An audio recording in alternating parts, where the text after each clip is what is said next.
बहुत समय पहले हिमालय की तलहटी में बसा था एक रहस्यमयी जंगल, तक्षक वन। कहते हैं यहाँ की हवाओं में भी सर्पों की फुफकार होती थी। कोई सामान्य जंगल नहीं था ये, बल्कि यहाँ की धरती सदियों पुरानी एक शापित प्रेम गाथा की साक्षी थी।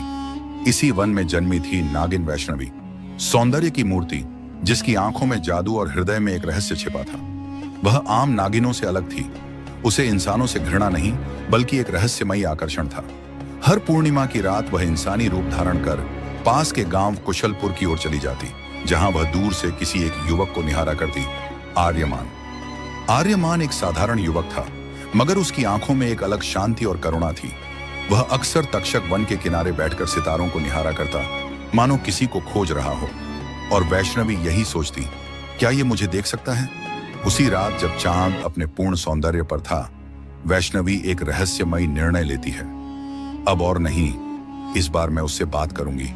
लेकिन वैष्णवी नहीं जानती थी कि आर्यमान भी एक रहस्य से बंधा हुआ है। एक ऐसा रहस्य जो न सिर्फ उसके जीवन को, बल्कि वैष्णवी के शाप को भी फिर से जगा देगा। पूर्णिमा की रात थी। चांदनी में तक्षक वन चांदी की तरह चमक रहा था। वैष्णवी इंसानी रूप में, हल्के नीले परिधान में, बाल खुले और आंखों में एक अनजाना डर लिए धीरे धीरे कुशलपुर गांव की ओर बढ़ रही थी। गांव की सीमा पर एक पुराना बरगद का पेड़ था, जहां आर्यमान हर रात आकर बैठता था। आज भी वो वहीं था, हाथ में एक पुरानी किताब, मगर नजरें आसमान में टिकी थीं। वैष्णवी थोड़ी दूर छुपकर उसे देखती रही, फिर हिम्मत जुटाकर उसके पास पहुंच गई। क्या आप अकेले बैठे हैं? वैष्णवी की आवाज में कंपन था। आर्यमान ने चौंक कर उसकी ओर देखा। उसकी आंखों में पहली बार किसी अनजान लड़की के लिए ऐसा सुकून था। हाँ, पर अब लगता है अकेला नहीं हूं। तुम कौन हो? वैष्णवी एक पल चुप रही, फिर मुस्कुराई। बस राह भटक गई थी। उनकी बातें शुरू हुई। चांदनी की रोशनी में दो अजनबी एक दूसरे की आत्मा तक झांकने लगे। आर्यमान ने कहा, तुम्हारी आंखों में कुछ है, जैसे कोई पुरानी याद, कोई अधूरी कहानी। वैष्णवी ने नजरें झुका ली, मगर दिल में एक तूफान उठ चुका था। उसे नहीं पता था कि आर्यमान कोई आम इंसान नहीं, वह सर्प वंश के ही एक पूर्व योद्धा का पुनर्जन्म है, जिसे वैष्णवी ने पिछले जन्म में स्वयं मृत्यु दी थी। लेकिन यह रहस्य अब भी दोनों से छुपा हुआ था। और तभी बरगद के नीचे की जमीन अचानक कांपी। एक रहस्यमयी साया दूर खड़ा था, काले वस्त्रों में, आंखों में ज्वाला और हाथ में नागमणि की छाया। उसने बुदबुदाया, तो तुम दोनों फिर मिल ही गए, पर इस बार तुम्हारा मिलन नहीं, विनाश लिखा है। बरगद के नीचे से उठती कंपन ने वैष्णवी को विचलित कर दिया। वह पलटी तो वहां कोई नहीं था, मगर उस क्षण उसकी रूह ने कुछ महसूस किया। वही ऊर्जा, वही अंधकार जो कभी उसके जीवन को शाप बना गया था। आर्यमान ने भी अजीब बेचैनी महसूस की। तुम ठीक हो? उसने वैष्णवी का हाथ थामा। वैष्णवी चौंक गई। नागिन होते हुए भी इंसानी स्पर्श से उसकी त्वचा में जलन नहीं हुई, बल्कि एक शांति मिली। तुम कुछ अलग हो, वैष्णवी ने कहा। और तुम भी, आर्यमान बोला। तुम्हारी आंखें मुझे जाना पहचाना सा एहसास देती हैं, जैसे कोई सपना जो मैं हर रात देखता हूं। वहीं दूर जंगल के उस पार रहस्यमयी साया फिर प्रकट हुआ। उसका नाम था अघोर तांत्रिक विरज, नागमणि का रखवाला, जो वैष्णवी को शाप देने वाला सबसे बड़ा दोषी था। 20 साल पहले विरज ने तक्षक वन की नागमणि चुराने की कोशिश की थी। वैष्णवी ने उसे रोका, मगर तांत्रिक ने उसे प्रेम में पड़ने पर शापित मृत्यु का वरदान दे दिया। अब वही तांत्रिक वैष्णवी और आर्यमान को फिर से पास आता देख नए षड्यंत्र की तैयारी कर रहा था। उधर गांव में वैष्णवी और आर्यमान हर रात मिलने लगे। आर्यमान के हाथ की कलाई पर एक दिन वैष्णवी ने कुछ चमकती रेखाएं देखी। उन्हें छूते ही उसके मस्तिष्क में जैसे बिजली दौड़ गई। ये तो वही चिन्ह है जो सर्प योद्धा अरिंदम की कलाई पर था। क्या आर्यमान वही है? और उसी क्षण वैष्णवी को अपने अतीत की झलक मिली। एक युद्ध भूमि, एक प्रेम, एक विश्वासघात, और उसकी ही बाहों में मरता अरिंदम। उसका सिर घूम गया, उसकी सांसें तेज हो गईं। क्या हुआ? आर्यमान ने उसे थाम लिया। कुछ नहीं, उसने झूठ बोला, क्योंकि वह अब जान गई थी, अगर आर्यमान को सच्चाई बताई तो शाप सक्रिय हो जाएगा।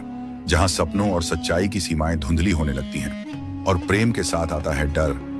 उस रात आर्यमान को एक अजीब सपना आया। वो एक विशाल मंदिर में था। चारों ओर नागों की मूर्तियां, दीपकों की रोशनी और हवा में धूप की गंध। वहां एक युवती रो रही थी। उसके हाथों में एक घायल योद्धा था। वही आंखें, वही चेहरा, वही वैष्णवी। और उस योद्धा का चेहरा जब आर्यमान ने देखा, वो खुद था। आर्यमान चीखते हुए नींद से जागा, सांसें तेज, माथे पर पसीना। उसे नहीं पता था कि यह सपना नहीं, उसका पिछला जन्म था। दूसरी ओर वैष्णवी भी अकेले जंगल में बैठी थी। उसका दिल टूटा हुआ था। मैं उसे बताना चाहती हूं कि मैं नागिन हूं, लेकिन ऐसा करते ही शाप सक्रिय होगा और वह मर जाएगा। वह रोने लगी। प्रेम को पाने का मतलब क्या हमेशा उसे खो देना ही होता है? अचानक उसकी आंखों के सामने एक बूढ़ी औरत प्रकट हुई। झुर्रियों भरा चेहरा, मगर आंखों में तेज। देवी कपालिनी, तक्षक वन की एक रहस्यमयी योगिनी। उसने कहा, अगर तुझे उसका जीवन बचाना है तो सत्य छिपा नहीं सकती, बल्कि उसे उसका सत्य याद दिलाना होगा। आर्यमान को अरिंदम बनाना ही शाप को तोड़ने का पहला मार्ग है। वैष्णवी ने कांपते हुए पूछा, कैसे? देवी कपालिनी बोली, प्रेम की अग्नि से सत्य की ज्वाला जगेगी। उसे उस मंदिर तक ले जाओ जहां तुम दोनों का अंत हुआ था। वहीं सच्चाई जागेगी और वहीं शाप की अंतिम परीक्षा भी होगी। अगली शाम वैष्णवी ने आर्यमान को मिलने बुलाया। वो मंदिर की ओर चलने लगे। रास्ता गहरा, पेड़ों की छाया घनी, मगर दोनों के दिलों में हलचल और सच्चाई की आहट थी। लेकिन उनके पीछे तांत्रिक विरज की परछाई भी बढ़ रही थी। उसके हाथों में अब नागमणि की अधूरी शक्ति थी और उसका इरादा साफ था, इस बार न प्रेम बचेगा न नागिन। घना जंगल पार करने के बाद आर्यमान और वैष्णवी एक पुरातन मंदिर के सामने पहुंचे। वह जगह जहां उनका पिछला जन्म समाप्त हुआ था। मंदिर टूटा फूटा था, मगर उसके स्तंभों पर अभी भी नागों की आकृतियां उकेरी हुई थी। मंदिर के अंदर प्रवेश करते ही आर्यमान को एक झटका लगा। उसकी आंखों के सामने वही दृश्य चमकने लगे जो हर रात उसके सपनों में आते थे। यही तो है वो जगह। उसने मंदिर के गर्भगृह में पड़ी टूटी मूर्ति को छुआ और तभी उसके शरीर में एक तेज बिजली सी दौड़ी। पूर्व जन्म का द्वार खुल चुका था। आर्यमान के मस्तिष्क में सब कुछ कौंध गया। वो अरिंदम था, एक सर्प योद्धा जिसने नागमणि की रक्षा के लिए जीवन तक दे दिया था। और वैष्णवी, उसे प्रेम करने वाली वही नागिन जिसने विरज के धोखे में आकर उसे मरणदंड दे दिया था।